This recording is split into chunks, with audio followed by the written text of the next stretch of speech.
देश भर में चंबल का कूनो अभयारण्य इस समय चर्चाओं में है। आज यहां नामीबिया से चीतों को लाया गया। पीएम मोदी ने इन्हें पिंजरे से आजाद कर कूनो अभयारण्य में छोड़ दिया। इस समय श्योपुर जिले का कूनो राष्ट्रीय उद्यान जितना चर्चाओं में है, उतना ही ये विवादों में फंसता जा रहा है। पहला तो चीतों को लाने को लेकर श्रेय लेने की होड़ मच गई है, तो दूसरा सवाल उठ रहा है कि कूनो में चीते क्यों लाए गए। पीएम मोदी ने कूनो में 3 चीतों को छोड़ा तो मौके पर कांग्रेस ने यह दावा कर दिया कि चीते उसके प्रयास से भारत आए हैं। चीतों को भारत लाने का प्रस्ताव 2009 का है, जब सरकार मनमोहन सिंह की थी। वो बात अलग है कि चीतों को लाने में 13 साल लग गए, जिनमें से 8 साल पीएम मोदी के कार्यकाल थे। लेकिन सवाल ये भी उठ रहे हैं कि आखिर चीतों को कूनो क्यों लाया गया, और ये सवाल उठाए हैं पालमपुर रियासत के वंशज गोपाल देव सिंह ने। उन्होंने दावा किया कि कूनो का जंगल चीतों के लिए अनुकूल नहीं है और हमारे पूर्वजों ने इस जमीन को चीतों को बसाने के लिए दान में नहीं दिया था। सरकार जबरदस्ती यहाँ चीतों को बसा रही है, इसलिए अब उनके पास अपनी जमीन को वापस मांगने के अलावा कोई रास्ता नहीं बचा है और उन्हें कोर्ट की शरण में जाना पड़ा है।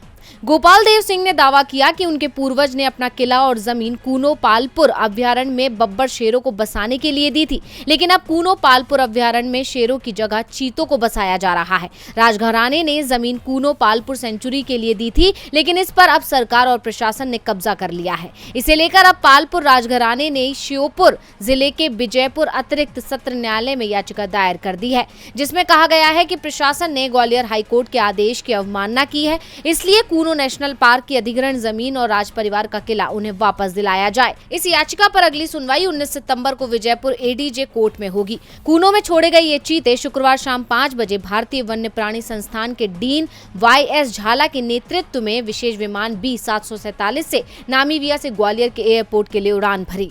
चीतों को लेकर विशेष विमान शनिवार सुबह 6 बजे एयरपोर्ट पर पहुंचा। यहां चीतों के रूटीन चेकअप के बाद 7.10 हेलीकॉप्टर से चीतों को कूनो नेशनल पार्क पहुंचाया गया। लाए गए 8 चीतों में से 5 मादा और 3 नर हैं। इसमें 2 सगे भाई हैं। कूनो लाए जा रहे चीतों की उम्र 2.5 से 6 साल के बीच है। आज पीएम मोदी ने इन चीतों को पिंजरे से आजाद कर अभयारण्य में छोड़ा है। गजेंद्र इंगले की रिपोर्ट।